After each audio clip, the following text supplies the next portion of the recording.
राक्षस राज रावण का नाम तो सभी सुना होगा, लेकिन रावण कौन था? रावण का जन्म कब कहाँ हुआ था, इसके बारे में संपूर्ण कहानी सुनाने जा रहा हूँ। कहानी सुनने से पहले अगर आप चैनल में नए हो तो चैनल को सब्सक्राइब करें और बेल आइकॉन को जरूर दबाएं। चलो कहानी शुरू करते हैं। जब श्री राम अयोध्या में राज्य करने लगे तब एक दिन समस्त ऋषि मुनि श्री रघुनाथ जी का अभिनंदन करने के लिए अयोध्यापुरी में आए। श्री रामचंद्र जी ने उन सब का यथोचित सत्कार किया। वार्तालाप करते हुए अगस्त्य मुनि कहने लगे, युद्ध में आपने जो रावण का संहार किया वह कोई बड़ी बात नहीं है, परंतु द्वंद्व युद्ध में लक्ष्मण के द्वारा इंद्रजित का वध सबसे अधिक आश्चर्य की बात है। यह मायावी राक्षस युद्ध में सब प्राणियों के लिए अवध्य था। उनकी बात सुनकर रामचंद्र जी को बड़ा आश्चर्य हुआ। वे बोले, मुनिवर रावण और कुंभकर्ण भी तो महान पराक्रमी थे, फिर आप केवल इंद्रजित मेघनाद की ही इतनी प्रशंसा क्यों करते हैं? महोदर, प्रहस्त, विरूपाक्ष भी कम वीर न थे। इस पर अगस्त्य मुनि बोले, इस प्रश्न का उत्तर देने से पहले मैं तुम्हें रावण के जन्म, वर प्राप्ति आदि का विवरण सुनाता हूँ। ब्रह्मा जी के पुलस्त्य नामक पुत्र हुए थे जो उन्हीं के समान तेजस्वी और गुणवान थे। एक बार वे महगिरी पर तपस्या करने गए। वह स्थान अत्यंत रमणीक था, इसलिए ऋषियों, नागों, राजर्षियों आदि की कन्याएं वहां क्रीड़ा करने आ जाती थीं। इससे उनकी तपस्या में विघ्न पड़ता था। उन्होंने उन्हें वहां आने से मना किया। जब वे नहीं मानी तो उन्होंने शाप दे दिया कि कल से जो लड़की यहाँ मुझे दिखाई देगी वो गर्भवती हो जाएगी। शेष सब कन्याओं ने तो वहां आना बंद कर दिया, परंतु राजर्षि तृणबिंदु की कन्या शाप की बात से अनजान होने के कारण उस आश्रम में आ गई और महर्षि की दृष्टि पड़ते ही गर्भवती हो गई। जब तृणबिंदु को ये बात मालूम हुई तो उन्होंने अपने कन्या को पत्नी के रूप में महर्षि को अर्पित कर दिया। इस प्रकार विश्रवा का जन्म हुआ जो अपने पिता के समान वेदविद और धर्मात्मा हुआ। महामुनि भरद्वाज ने अपनी कन्या का विवाह विश्रवा से कर दिया। उनके वैश्रवन नामक पुत्र हुआ। वह भी धर्मात्मा और विद्वान था। उसने भारी तपस्या करके ब्रह्मा जी को प्रसन्न किया और यम, इंद्र तथा वरुण के सदृश लोकपाल का पद पाया। फिर उसने त्रिकूट पर्वत पर बसी लंका को अपना निवास स्थान बनाया और राक्षसों पर राज्य करने लगा। श्री राम ने आश्चर्य से पूछा, तो क्या कुबेर और रावण से भी पहले लंका में मांसभक्षी राक्षस रहते थे? फिर उनका पूर्वज कौन था? ये सुनने के लिए मुझे कौतूहल हो रहा है। तब अगस्त्य जी बोले, पूर्वकाल में ब्रह्मा जी ने अनेक जल जंतु बनाए और उनसे समुद्र के जल की रक्षा करने के लिए कहा। तब उन जंतुओं में से कुछ बोले कि हम इसका रक्षण रक्षा करेंगे और कुछ ने कहा कि हम इसका यक्षण पूजा करेंगे। इस पर ब्रह्मा जी ने कहा कि जो रक्षण करेगा वह राक्षस कहलाएगा और जो यक्षण करेगा वह यक्ष कहलाएगा। इस प्रकार वे दो जातियों में बंट गए। राक्षसों में हेती और प्रहेती दो भाई थे। प्रहेती तपस्या करने चला गया, परंतु हेती ने भया से विवाह किया जिससे उसके विद्युतकेश नामक पुत्र उत्पन्न हुआ। विद्युतकेश के सुकेश नामक पराक्रमी पुत्र हुआ। सुकेश के माल्यवान, सुमाली और माली नामक 3 पुत्र हुए। तीनों ने ब्रह्मा जी की तपस्या करके यह वरदान प्राप्त कर लिए कि हम लोगों का प्रेम अटूट हो और हमें कोई पराजित न कर सके। वर पाकर वे निर्भय हो गए और सुरों असुरों को सताने लगे।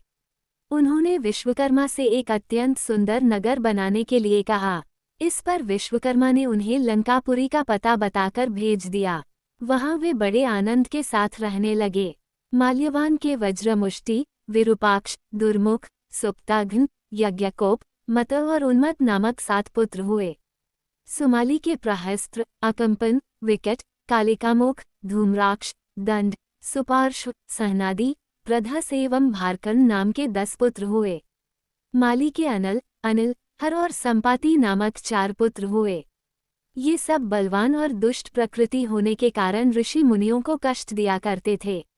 उनके कष्टों से दुखी होकर ऋषि मुनिगण जब भगवान विष्णु की शरण में गए तो उन्होंने आश्वासन दिया कि हे ऋषियों, मैं इन दुष्टों का अवश्य ही नाश करूंगा। जब राक्षसों को विष्णु के इस आश्वासन की सूचना मिली तो वे सब मंत्रणा करके संगठित हो माली के सेनापतित्व में इंद्रलोक पर आक्रमण करने के लिए चल पड़े। समाचार पाकर भगवान विष्णु ने अपने अस्त्र शस्त्र संभाले और राक्षसों का संहार करने लगे। सेनापति माली सहित बहुत से राक्षस मारे गए और शेष लंका की ओर भाग गए। जब भागते हुए राक्षसों का भी नारायण संहार करने लगे तो माल्यवान क्रुद्ध होकर युद्धभूमि में लौट पड़ा। भगवान विष्णु के हाथों अंत में वह भी काल का ग्रास बना। शेष बचे हुए राक्षस सुमाली के नेतृत्व में लंका को त्याग कर पाताल में जा बसे और लंका पर कुबेर का राज्य स्थापित हुआ। अब मैं तुम्हें रावण के जन्म की कथा सुनाता हूँ। राक्षसों के विनाश से दुखी होकर सुमाली ने अपनी पुत्री कैकसी से कहा कि पुत्री, राक्षस वंश के कल्याण के लिए मैं चाहता हूँ कि तुम परम पराक्रमी महर्षि विश्रवा के पास जाकर उनसे पुत्र प्राप्त करो। वही पुत्र हम राक्षसों की देवताओं से रक्षा कर सकता है। अगस्त्य मुनि ने कहना जारी रखा। पिता की आज्ञा पाकर कैकसी विश्रवा के पास गई। उस समय भयंकर आंधी चल रही थी। आकाश में मेघ गरज रहे थे। कैकसी का अभिप्राय जानकर विश्रवा ने कहा कि भद्रे, तुम इस कुबेला में आई हो। मैं तुम्हारी इच्छा तो पूरी कर दूंगा, परंतु इससे तुम्हारी संतान दुष्ट स्वभाव वाली और क्रूरकर्मा होगी। मुनि की बात सुनकर कैकसी उनके चरणों में गिर पड़ी और बोली कि भगवान, आप ब्रह्मवादी महात्मा हैं। आपसे मैं ऐसी दुराचारी संतान पाने की आशा नहीं करती, अतः आप मुझ पर कृपा करें। कैकसी के वचन सुनकर मुनि विश्रवा ने कहा कि अच्छा, तो तुम्हारा सबसे छोटा पुत्र सदाचारी और धर्मात्मा होगा। इस प्रकार कैकसी के 10 मुख वाले पुत्र का जन्म हुआ, जिसका नाम दशग्रीव रखा गया। उसके पश्चात कुंभकर्ण, शूर्पणखा और विभीषण के जन्म हुए। दशग्रीव और कुंभकर्ण अत्यंत दुष्ट थे, किंतु विभीषण धर्मात्मा प्रकृति का था। अपने भाई वैश्रवन से भी अधिक पराक्रमी और शक्तिशाली बनने के लिए दशग्रीव ने अपने भाइयों सहित ब्रह्माजी की तपस्या की। ब्रह्मा के प्रसन्न होने पर दशग्रीव ने मांगा कि मैं गरुड़, नाग, यक्ष, दैत्य, दानव, राक्षस तथा देवताओं के लिए अवध्य हो जाऊं। ब्रह्मा जी ने तथास्तु कहकर उसकी इच्छा पूरी कर दी। विभीषण ने धर्म में अविचल मति का और कुंभकर्ण ने वर्षों तक सोते रहने का वरदान पाया। फिर दशग्रीव ने लंका के राजा कुबेर को विवश किया कि वो लंका छोड़कर अपना राज्य उसे सौंप दे। अपने पिता विश्रवा के समझाने पर कुबेर ने लंका का परित्याग कर दिया और रावण अपनी सेना, भाइयों तथा सेवकों के साथ लंका में रहने लगा। लंका में जम जाने के बाद अपने बहन शूर्पणखा का विवाह कालका के पुत्र दानवराज विद्युविह्वा के साथ कर दिया। उसने स्वयं दिति के पुत्र मय की कन्या मंदोदरी से विवाह किया, जो हेमा नामक अप्सरा के गर्भ से उत्पन्न हुई थी। विरोचन कुमार बलि की पुत्री वज्रज्वला से कुंभकर्ण का और गंधर्वराज महात्मा शैलुष की कन्या सरमा से विभीषण का विवाह हुआ। कुछ समय पश्चात मंदोदरी ने मेघनाद को जन्म दिया, जो इंद्र को परास्त कर संसार में इंद्रजित के नाम से प्रसिद्ध हुआ। सत्ता के मद में रावण उच्छृंखल हो देवताओं, ऋषियों, यक्षों और गंधर्वों को नाना प्रकार से कष्ट देने लगा। एक बार उसने कुबेर पर चढ़ाई करके उसे युद्ध में पराजित कर दिया और अपनी विजय की स्मृति के रूप में कुबेर के पुष्पक विमान पर अधिकार कर लिया। उस विमान का वेग मन के समान तीव्र था। वो अपने ऊपर बैठे हुए लोगों की इच्छानुसार छोटा या बड़ा रूप धारण कर सकता था।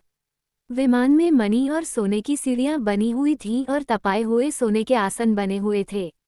उस विमान पर बैठकर जब वह श्रवण नाम से प्रसिद्ध सरकंडों के विशाल वन से होकर जा रहा था, तो भगवान शंकर के पार्षद नंदीश्वर ने उसे रोकते हुए कहा कि दशग्रीव, इस वन में स्थित पर्वत पर भगवान शंकर क्रीड़ा करते हैं, इसलिए यहाँ सभी सुर, असुर, यक्ष आदि का आना निषिद्ध कर दिया गया है। नंदीश्वर के वचनों से क्रुद्ध होकर रावण विमान से उतरकर भगवान शंकर की ओर चला। उसे रोकने के लिए उससे थोड़ी दूर पर हाथ में शूल लिए नंदी दूसरे शिव की भांति खड़े हो गए। उनका मुख वानर जैसा था। उसे देखकर रावण ठहाका मारकर हंस पड़ा। इससे कुपित हो नंदी बोले कि दशानन, तुमने मेरे वानर रूप की अवहेलना की है, इसलिए तुम्हारे कुल का नाश करने के लिए मेरे ही समान पराक्रमी रूप और तेज से संपन्न वानर उत्पन्न होंगे। रावण ने इस ओर तनिक भी ध्यान नहीं दिया और बोला कि जिस पर्वत ने मेरे विमान की यात्रा में बाधा डाली है, आज मैं उसी को उखाड़ फेंकूंगा। ये कहकर उसने पर्वत के निचले भाग में हाथ डालकर उसे उठाने का प्रयत्न किया। जब पर्वत हिलने लगा तो भगवान शंकर ने उस पर्वत को अपने पैर के अंगूठे से दबा दिया। इससे रावण का हाथ बुरी तरह से दब गया और वह पीड़ा से चिल्लाने लगा। जब वो किसी प्रकार से हाथ न निकाल सका तो रोते रोते भगवान शंकर की स्तुति और क्षमा प्रार्थना करने लगा। इस पर भगवान शंकर ने उसे क्षमा कर दिया और उसके प्रार्थना करने पर उसे एक चंद्रहास नामक खड्ग भी दिया। अगस्त्य मुनि ने आगे कहा, एक दिन हिमालय प्रदेश में भ्रमण करते हुए रावण ने अमित तेजस्वी ब्रह्मर्षि कुशध्वज की कन्या वेदवती को तपस्या करते देखा। उस देखकर वह मुग्ध हो गया और उसके पास आकर उसका परिचय तथा अविवाहित रहने का कारण पूछा। वेदवती ने अपने परिचय देने के पश्चात बताया कि मेरे पिता विष्णु से मेरे विवाह करना चाहते थे। इससे क्रुद्ध होकर मेरी कामना करने वाले दैत्यराज शंभु ने सोते में उनका वध कर दिया। उनके मरने पर मेरी माता भी दुखी होकर चिता में प्रविष्ट हो गई। तब से मैं अपने पिता की इच्छा पूरी करने के लिए भगवान विष्णु की तपस्या कर रही हूँ। उन्हीं को मैंने अपना पति मान लिया है। पहले रावण ने वेदवती को बातों में फुसलाना चाहा, फिर उसने जबरदस्ती करने के लिए उसके केश पकड़ लिए। वेदवती ने एक ही झटके में पकड़े हुए केश काट डाले। फिर यह कहती हुई अग्नि में प्रविष्ट हो गई कि दुष्ट तूने मेरा अपमान किया है। इस समय तो मैं ये शरीर त्याग रही हूँ, परंतु तेरा विनाश करने के लिए फिर जन्म लूंगी। अगले जन्म में मैं योनिजा कन्या के रूप में जन्म लेकर किसी धर्मात्मा की पुत्री बनूंगी। अगले जन्म में वह कन्या कमल के रूप में उत्पन्न हुई। उस सुंदर कांति वाली कमल कन्या को एक दिन रावण अपने महलों में ले गया। उसे देखकर ज्योतिषियों ने कहा कि राजन, यदि यह कमल कन्या आपके घर में रही तो आपके और आपके कुल के विनाश का कारण बनेगी। ये सुनकर रावण ने उसे समुद्र में फेंक दिया। वहां से वह भूमि को प्राप्त होकर राजा जनक के यज्ञमंडप के मध्यवर्ती भूभाग में जा पहुंची। वहां राजा द्वारा हल से जोती जाने वाली भूमि से वह कन्या फिर प्राप्त हुई। वही वेदवती सीता के रूप में आपकी पत्नी बनी और आप स्वयं सनातन विष्णु हैं। इस प्रकार आपके महान शत्रु रावण को वेदवती ने पहले ही अपने शाप से मार डाला था। आप तो उसे मारने में केवल निमित्त मात्र थे। अनेक राजा महाराजाओं को पराजित करता हुआ दशग्रीव इक्ष्वाकु वंश के राजा अनरण्य के पास पहुंचा, जो अयोध्या पर राज्य करते थे। उसने उन्हें भी द्वंद्व युद्ध करने अथवा पराजय स्वीकार करने के लिए ललकारा। दोनों में भीषण युद्ध हुआ, किंतु ब्रह्माजी के वरदान के कारण रावण उनसे पराजित न हो सका। जब अनरण्य का शरीर बुरी तरह से क्षत विक्षत हो गया तो रावण इक्ष्वाकु वंश का अपमान और उपहास करने लगा। इससे कुपित होकर अनरण्य ने उसे शाप दिया कि तूने अपने व्यंगपूर्ण शब्दों से इक्ष्वाकु वंश का अपमान किया है, इसलिए मैं तुझे शाप देता हूँ कि महात्मा इक्ष्वाकु के इसी वंश में दशरथ नंदन राम का जन्म होगा, जो तेरा वध करेंगे। ये कहकर राजा स्वर्ग से धार गए। रावण की उद्दंडता में कमी नहीं आई। राक्षस या मनुष्य जिसको भी वह शक्तिशाली पाता, उसी के साथ जाकर युद्ध करने लगता। एक बार उसने सुना कि किष्किंधापुरी का राजा बाली बड़ा बलवान और पराक्रमी है, तो वो उसके पास युद्ध करने के लिए जा पहुंचा। बाली की पत्नी तारा के पिता सुषेण, युवराज अंगद और उसके भाई सुग्रीव ने उसे समझाया कि इस समय बाली नगर से बाहर संध्योपासना के लिए गए हुए हैं। वे ही आपसे युद्ध कर सकते हैं, और कोई वानर इतना पराक्रमी नहीं है जो आपके साथ युद्ध कर सके। इसलिए आप थोड़ी देर उनकी प्रतीक्षा करें। फिर सुग्रीव ने कहा कि राक्षसराज सामने जो शंख जैसे हड्डियों के ढेर लगे हैं, वे बाली के साथ युद्ध की इच्छा से आए आप जैसे वीरों के ही हैं। बाली ने इन सब का अंत किया है। यदि आप अमृत पीकर आए होंगे तो भी जिस क्षण बाली से टक्कर लेंगे, वह क्षण आपके जीवन का अंतिम क्षण होगा। यदि आपको मरने की बहुत जल्दी हो तो आप दक्षिण सागर के तट पर चले जाइए, वहीं आपको बाली के दर्शन हो जाएंगे। सुग्रीव के वचन सुनकर रावण विमान पर सवार हो तत्काल दक्षिण सागर में उस स्थान पर जा पहुंचा जहां बाली संध्या कर रहा था। उसने सोचा कि मैं चुपचाप बाली पर आक्रमण कर दूंगा। बाली ने रावण को आते देख लिया, परंतु वह तनिक भी विचलित नहीं हुआ और वैदिक मंत्रों का उच्चारण करता रहा। ज्यों ही उसे पकड़ने के लिए रावण ने पीछे से हाथ बढ़ाया, सतर्क बाली ने उसे पकड़कर अपनी कांख में दबा लिया और आकाश में उड़ चला। रावण बार बार बाली को अपने नखों से कचोटता रहा, किंतु बाली ने उसकी कोई चिंता नहीं की। तब उसे छुड़ाने के लिए रावण के मंत्री और अनुचर उसके पीछे शोर मचाते हुए दौड़े, परंतु वे बाली के पास तक न पहुंच सके। इस प्रकार बाली रावण को लेकर पश्चिमी सागर के तट पर पहुंचा। वहां उसने संध्योपासना पूरी की। फिर वह दशानन को लिए हुए किष्किंधापुरी लौटा। अपने उपवन में एक आसन पर बैठकर उसने रावण को अपनी कांख से निकालकर पूछा कि अब कहिए आप कौन हैं और किस लिए आए हैं। रावण ने उत्तर दिया कि मैं लंका का राजा रावण हूँ। आपके साथ युद्ध करने के लिए आया था। वो युद्ध मुझे मिल गया। मैंने आपका अद्भुत बल देख लिया। अब मैं अग्नि की साक्षी देकर आपसे मित्रता करना चाहता हूँ। फिर दोनों ने अग्नि की साक्षी देकर एक दूसरे से मित्रता स्थापित की।